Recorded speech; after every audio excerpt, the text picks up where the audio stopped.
অনেক বড় প্রজেক্ট, তাই সবটুকু হয়তো দেখানো সম্ভব হবে না। এখানে পার্ট অনুযায়ী দেখানো হবে, তোমরা দেখতে থাকো। আর সবথেকে বড় ঘটনা হলো আমার অফলাইন ক্লাস শুরু হয়েছে।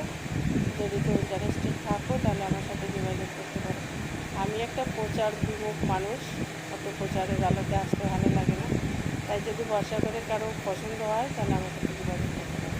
এই যে আমার অফলাইন ক্লাস শুরু হয়েছে, তারপর আমার স্টুডেন্ট মনোযোগ সহকারে কাজ করছে।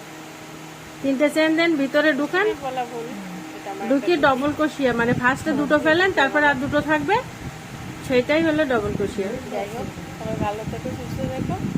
দেখতে থাকো দিদি কী তৈরি করছে। দিদি তৈরি করছে একটা ফুলের গাছরা।